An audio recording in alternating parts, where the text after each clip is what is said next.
जिस स्थान पर काले सम्राट संप्रदाय ने नीलामी आयोजित की थी, वह शहर के बीच में स्थित एक असाधारण बड़ा खुला मैदान था।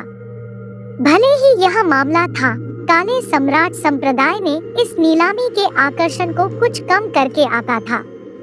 जब जियो यान के समूह नीलामी में पहुंचे और मानव यातायात के प्रतीत होता अंतहीन काले जनता को देखा, वे तुरंत अवाक महसूस किया। इनमें से प्रत्येक साथी दूसरे की तुलना में अधिक पागल था। सौभाग्य से काले सम्राट संप्रदाय को ऐसा लगता था कि ऐसी स्थिति की उम्मीद थी। इसलिए उन्होंने एक सुरंग तैयार की थी जो ब्लैक कॉर्नर क्षेत्र के विशेषज्ञों के उपयोग के लिए थी। जियो यान के समूह ने कुछ जांच करने के बाद उन्होंने कुछ मोड़ लिए और सुरंग के सामने सफलतापूर्वक पहुंचे। इस सुरंग की रखवाली करने वाले काले सम्राट संप्रदाय के कई गार्ड थे। उनके हाथों ने धारदार हथियार उठाए जिनमें ठंडे ग्लिंट थे। भयंकर मानव यातायात जो दृष्टिकोण के लिए साहसी नहीं होने के बिंदु तक हिल गया था। काले सम्राट संप्रदाय के बुजुर्गों के एक जोड़े भी सुरंग के प्रवेश द्वार पर बेतरतीब ढंग से खड़े थे। अपने शरीर से फैलने वाले शक्तिशाली डॉग क्यूई ने आसपास के लोगों को लगातार दबाव महसूस कराया। इस समय कभी-कभी कुछ लोग इस विशेष सुरंग में प्रवेश करते हैं। हर बार जब ऐसा हुआ तो यह आसपास की भारी भीड़ से कम विस्मयादिबोधक को आकर्षित करेगा।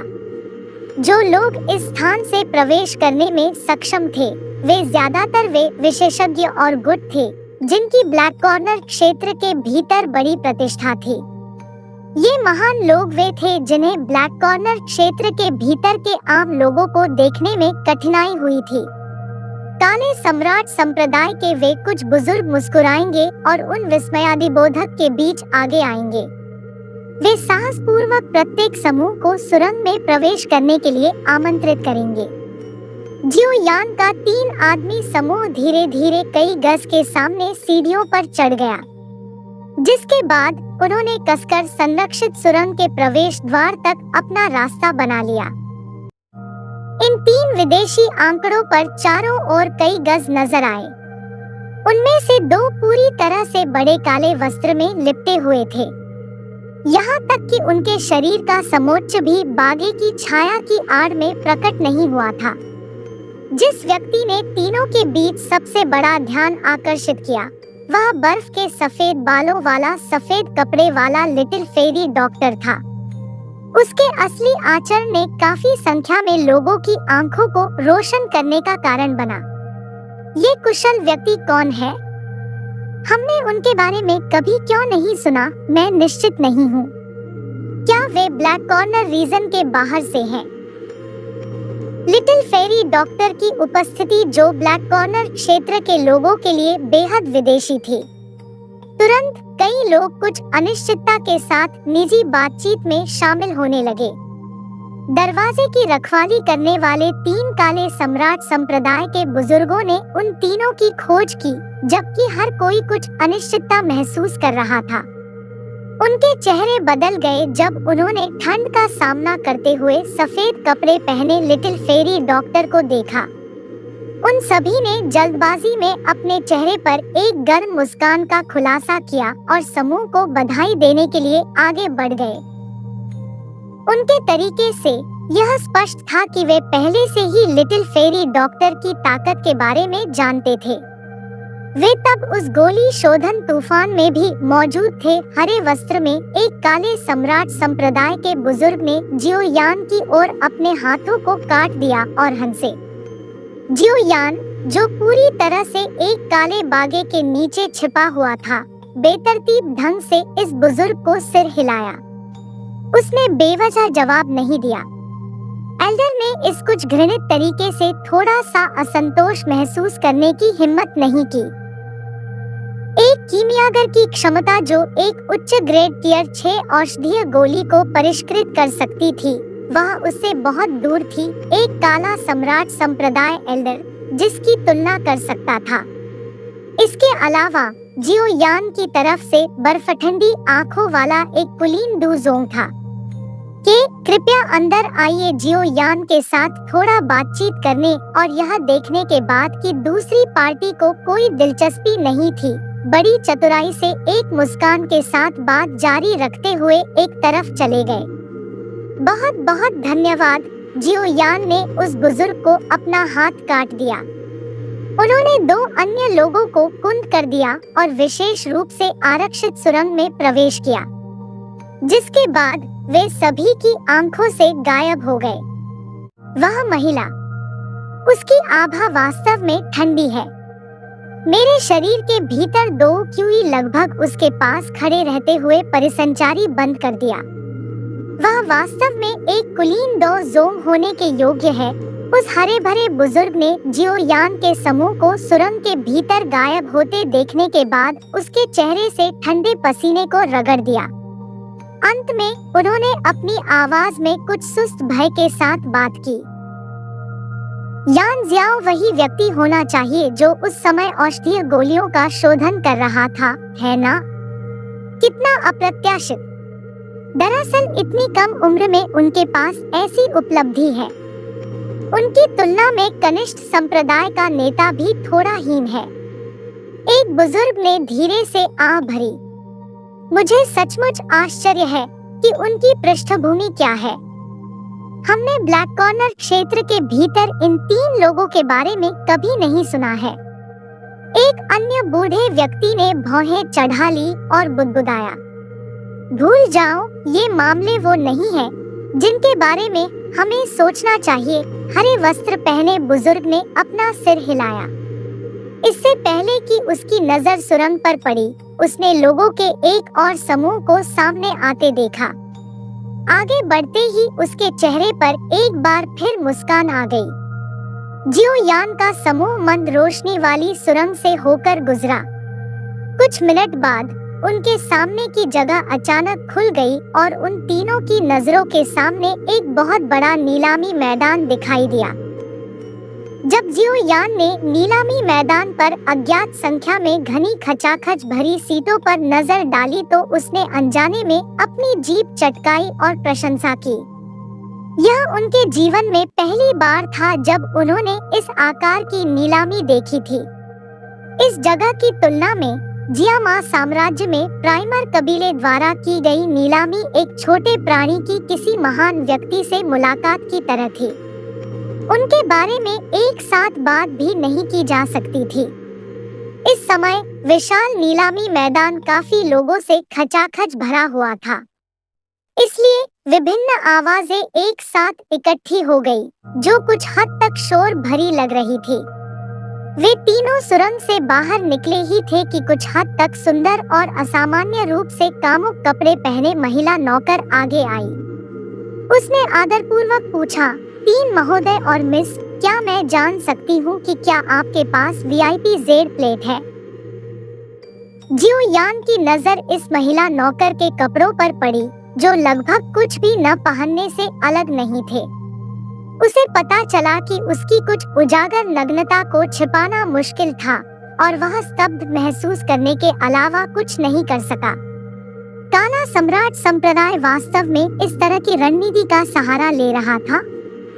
जियो यान के पीछे अचानक एक धीमी आवाज की आवाज आई, जबकि उसका दिल स्तब्ध रह गया। तभी वह अजीब तरह से मुस्कुराया। उसने इस बात की परवाह करने की हिम्मत नहीं की कि उसके पीछे बड़ी या छोटी सुंदरता से खर्राटे निकल रहे थे, क्योंकि उसने जल्दी से जेड प्लेट निकाली जो मोया ने उन्हें पहले दी थी। फिर उन्होंने इसे सौंप दिया। जेड प्लेट प्राप्त करने के बाद महिला नौकर के चेहरे पर अभिव्यक्ति और भी अधिक सम्मानजनक और विनम्र हो गई। उसने आदरपूर्वक उन तीनों का फिर से स्वागत किया, झुककर कहा, कृपया मेरे पीछे आओ। बोलने के बाद वह मुड़ी, अपनी नाजुक सांप जैसी कमर हिलाई और रास्ता दिखाया। जियो यान ने जल्दी से आगे की ओर टकटकी लगाए रखी और वह पीछे चला गया।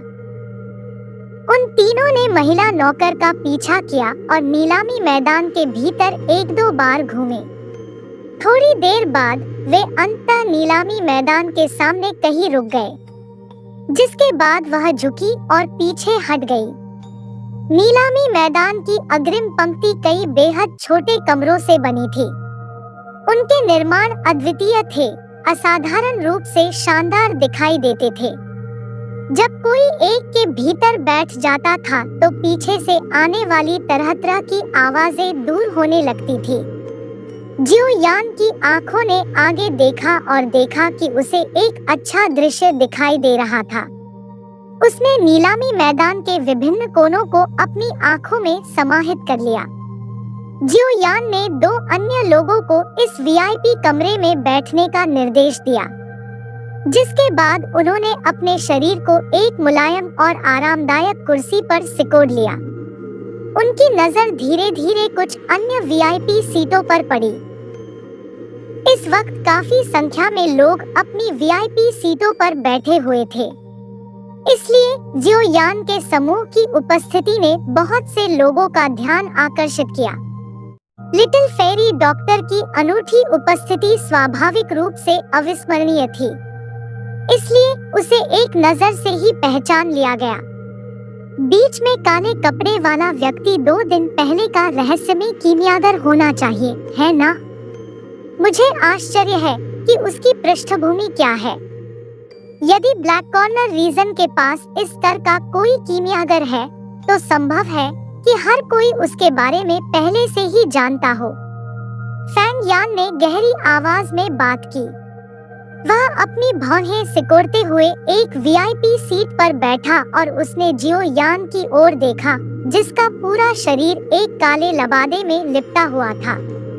उसके बगल में डेमन फ्लेम वैली के कुछ बुजुर्गों ने भी उसके संदेह के सामने थोड़ा सा सिर हिलाया। उम्मीद है वे हमारी रुकावट नहीं बनेंगे, भूरे कपड़े वाला व्यक्ति धीरे से फुसफुसाती आवाज में बोला। भूरे वस्त्र के नीचे वे काली घनी आंखें जियो यान की ओर ध्यान से देख रही थी। किसी अज्ञात कारण से वह परिचित भावना और अधिक स्पष्ट होती जा रही थी। जियो यान को इन नजरों का पता चला, जिनमें फेंग यान के समूह की नजरें सामूहिक रूप से जियो यान के समूह पर एकत्रित होने के बाद बुरी मंशा रखती थी। काले लबादे के नीचे उसकी भौहें आपस में जुड़ गई, इससे पहले कि उसकी नजर तुरंत लाल बालों वाले फैंग यान के पास से गुजरती और भूरे रंग के लबादे वाले व्यक्ति पर रुक जाती। किसी अज्ञात कारण से यह व्यक्ति उसे बार-बार एक खतरनाक और अजीब एहसास दे रहा था। जियो यान ने धीरे से अपना सिर घुमाया और अपने दिल में भावनाओं को दबा दिया।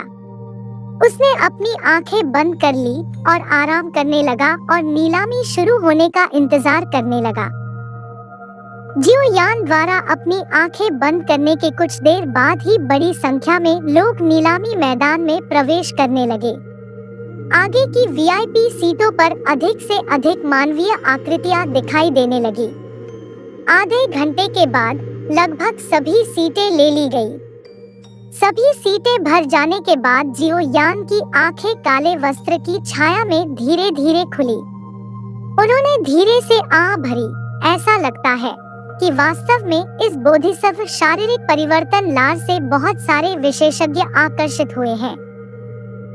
पहले बंद आंखों से विवरण इकट्ठा करने के बाद जिया यान ने पाया कि फर्स्ट एल्डर सुखियान और उस रहस्यमय ग्रे के अलावा वस्त्रधारी व्यक्ति वीआईपी सीटों के भीतर कम से कम 2 अस्पष्ट आभामंडल थे। जो लोग उसकी तीक्ष्ण आध्यात्मिक धारणा के सामने अपनी ताकत छिपाने में सक्षम थे, वे या तो कुलीन डू जोंग थे या वे जिन्होंने अपनी आभा को छिपाने के लिए किसी गुप्त तकनीक का इस्तेमाल किया था। ये दोनों तरह के लोग निश्चित तौर पर सामान्य नहीं होंगे। लिटिल फेरी डॉक्टर ने थोड़ा सिर हिलाया। उसकी भूरी बैंगनी आंखों में गंभीरता दिखाई दी। इस बोधिसत्व शारीरिक परिवर्तन लार को छीनने की कठिनाई कुछ हद तक उसकी अपेक्षाओं से अधिक थी। जब जियो यान सोच रहा था तो नीलामी मैदान के बीच से अचानक 1 घंटे की स्पष्ट ध्वनि सुनाई दी। इसने तुरंत ही पूरी नीलामी पर कब्जा कर लिया और शोर को दबा दिया। घंटा बजना धीरे धीरे बंद हो गया और एक ऊर्जा प्रकाश वलय धीरे धीरे उठने लगा।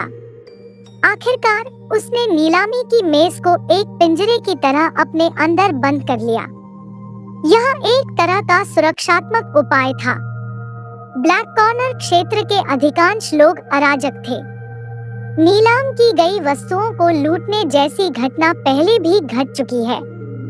हालांकि काला सम्राट संप्रदाय कोई सामान्य गुट नहीं था, फिर भी सावधान रहना सबसे अच्छा था। आखिरकार इस बार जिन वस्तुओं की नीलामी होनी थी वे बहुत अधिक मूल्यवान थी। यदि कोई दुर्घटना होती है तो काला सम्राट संप्रदाय अपना चेहरा खो देगा।